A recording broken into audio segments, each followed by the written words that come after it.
Friends, welcome to my YouTube channel Saraswati commerce academy. तो friends, आज हम करने वाले हैं अपना +1 अकाउंट का चैप्टर नंबर 16। ठीक है, जो हमारा चैप्टर है उसका नेम है डेप्रिसिएशन, और हम इस चैप्टर के बहुत सारे वीडियो सेशन जो है ऑलरेडी हम कंप्लीट कर चुके हैं। अगर आपको उनका लिंक चाहिए तो आपको डिस्क्रिप्शन बॉक्स में मिल जाएगा। ठीक है, वहां पे प्लेलिस्ट क्रिएट है, तो आप वहां से इजीली चेक कर सकते हैं, कोई भी टॉपिक इजीली समझ भी सकते हैं। और भी वहां पे सारे चैप्टर्स की जो वीडियोस जो है वहां पे अपलोड है, तो आप प्लेलिस्ट में जाइए, डिस्क्रिप्शन बॉक्स में जाइए, वहां पे प्लेलिस्ट मिलेगी आपको चैप्टर्स के भी, और आप कोई भी टॉपिक जो है इजिली समझ सकते हैं। ठीक है, तो आज जिस टॉपिक पे हम बात करने वाले हैं वो टॉपिक है हमारा मेथड्स ऑफ प्रोवाइडिंग डेप्रिसिएशन। ठीक है, और जो मेथड्स क्या क्या है डेप्रिसिएशन को चार्ज करने के लिए। ठीक है, इसके 2 टाइप्स है मेथड जो है, इसके 2 मेथड्स है। हम इसके एक जो मेथड है स्ट्रेट लाइन मेथड, हम उसको डिस्कस कर चुके हैं, फुल डिस्कस हमने किया था, एक प्रैक्टिकल क्वेश्चन भी किया था हमने इसमें। अब देखिए सेकंड मेथड है, उसको बोलते हैं हम रिटर्न डाउन वैल्यू मेथड, और इसकी शॉर्ट फॉर्म है WDV।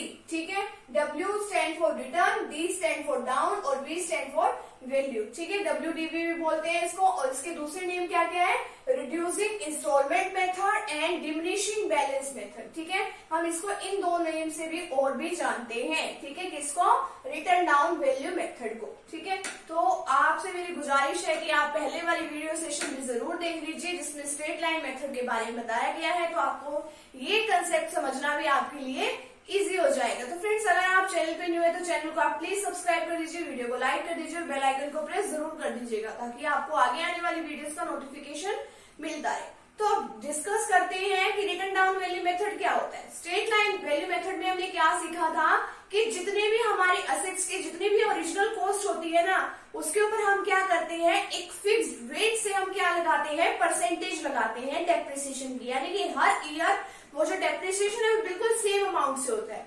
बट इसमें क्या होता है, रिटर्न डाउन वैल्यू मेथड में कभी भी डेप्रिसिएशन सेम चार्ज नहीं की जाती। इसमें क्या होता है, हर साल जो डेप्रिसिएशन है वो डिक्रीज होती चली जाती है, यानी कि डिमिनिशिंग होती चली जाती है। हर साल उसकी वैल्यू डेप्रिसिएशन की डिक्लाइन हो जाती है। ठीक है, कभी भी डेप्रिसिएशन हमारी सेम नहीं रहती। ठीक है, इसमें एक एग्जांपल से समझिए, आपको क्लियर हो जाएगा।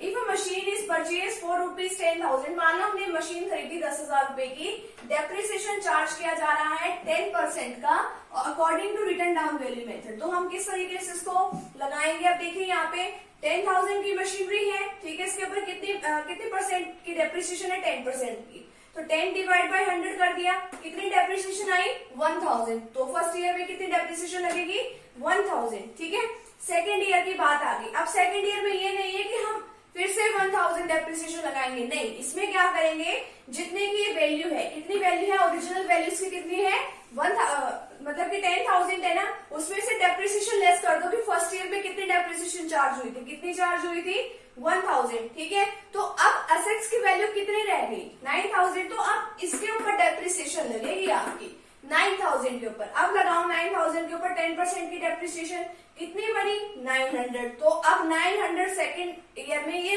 इतनी डेप्रिसिएशन चार्ज होगी। अब ये नहीं है कि थर्ड ईयर में डेप्रिसिएशन फिर 10,000 से लग जाएगी या 9,000 से लग जाएगी, नहीं।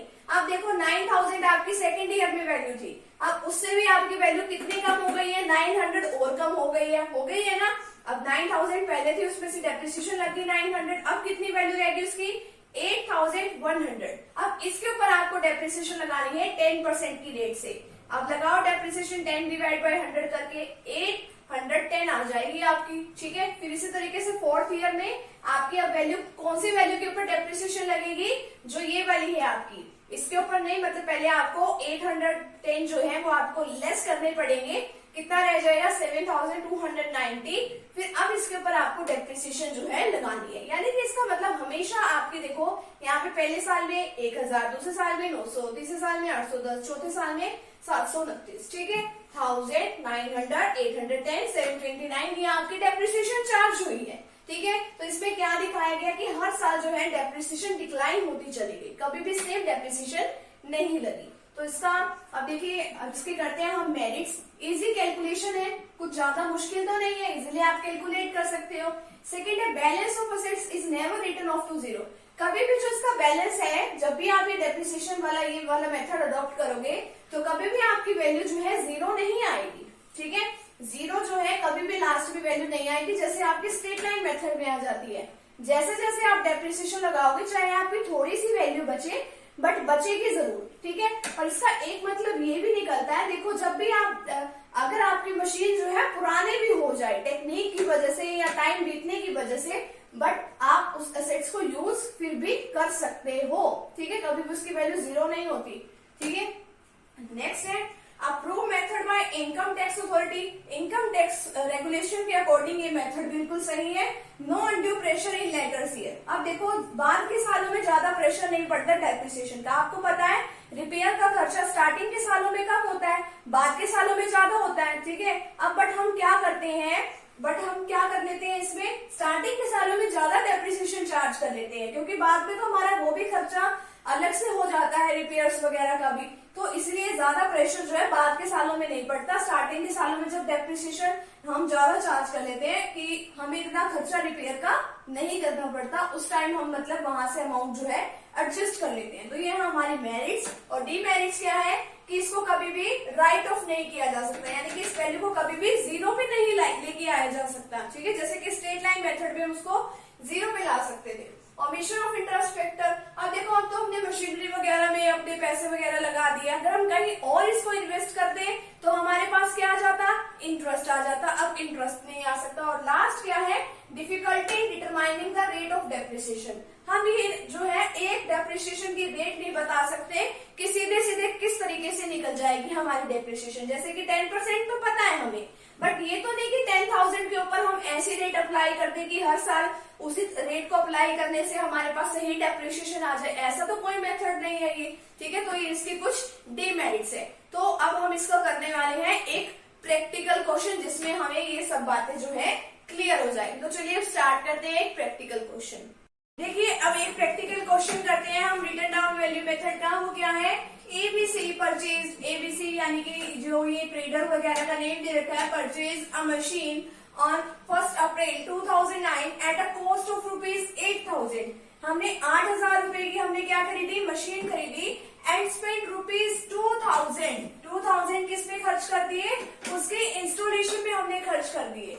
The firm rights of depreciation, firm जो है डेप्रिसिएशन लगा रही है 10% पर एनम पे by written down value method. The scrap value of the plant at the end of its economic life of 4 years is expected to be ₹6,561। कि जो आपकी scrap value बनेगी वो इतनी बनेगी आपकी 4 सालों के बाद। ठीक है, आपने बनानी है machine account, date particular amount, date particular amount. आपको पता है ये वाली साइड आपकी डेबिट साइड है और ये वाली साइड आपकी कौन सी साइड है, क्रेडिट साइड है। ठीक है, इतना आपको पता है।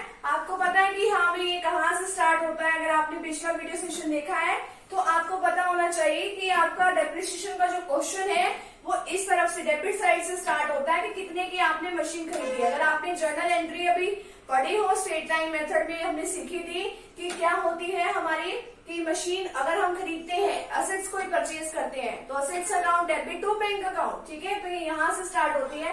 कितनी डेट को खरीदी है, 1 अप्रैल 2009। टू बैंक अकाउंट कितने रुपए की खरीदी है हमने, 8,000 की खरीदी है ना 8,000 की। अभी 2,000 कहाँ से आए, 2,000 हमने इसके इंस्टॉलेशन पर भी तो खर्च किए हैं। टू बैंक अकाउंट एक्सपेंसेस लिख देना ब्रैकेट में, कितना 2,000। तो कितने हो गए टोटल, 8 और 2 10,000 हो गए। ठीक है, अब आपको पता है आफ्टर 1 ईयर आपकी डेप्रिसिएशन लगती है।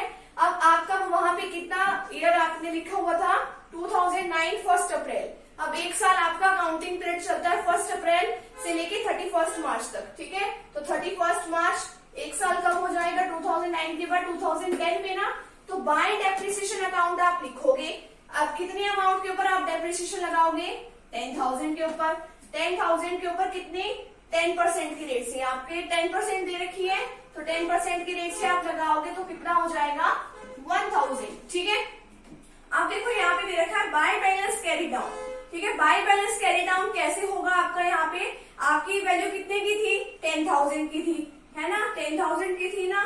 फिर आपके इसके ऊपर डेप्रिसिएशन लग गई, कितने की लग गई, 1,000 की। तो अब कितनी वैल्यू रह गई, 9,000। ये हमारी रह गई बाय बैलेंस कैरी डाउन की। ठीक है, अब ये जो बाय बैलेंस कैरी डाउन है वो आपको नेक्स्ट उसमें क्या लेके जाना है, आगे मतलब ब्रोट डाउन कर लेना है। ये जो आपका कैरी डाउन है नेक्स्ट मंथ में आपका ब्रोट डाउन हो जाएगा। 2010 अप्रैल 1 टू बैलेंस ब्रोट डाउन कितना, 9,000। ठीक है, अब एक साल के बाद फिर से यहाँ पे डेप्रिसिएशन लगेगी 2011 में मार्च 31। ठीक है, आप देखो यहाँ पे बाय डेप्रिसिएशन अकाउंट हम फिर से लिखेंगे, बट ये डेप्रिसिएशन हम 10,000 के ऊपर नहीं लगाएंगे, ये डेप्रिसिएशन लगाएंगे हम 9,000 के ऊपर। ठीक है, 9,000 के ऊपर 10% की रेट से, तो कितनी हो गई ये 900। ठीक है, अब यहाँ पे बाय बैलेंस कैरी डाउन किस तरीके से आया, जो यहाँ पे 9,000 था उसमें से 900 को लेस कर दो, 9,000 में से 900 को लेस कर दो तो कितना आएगा 8,100। ठीक है,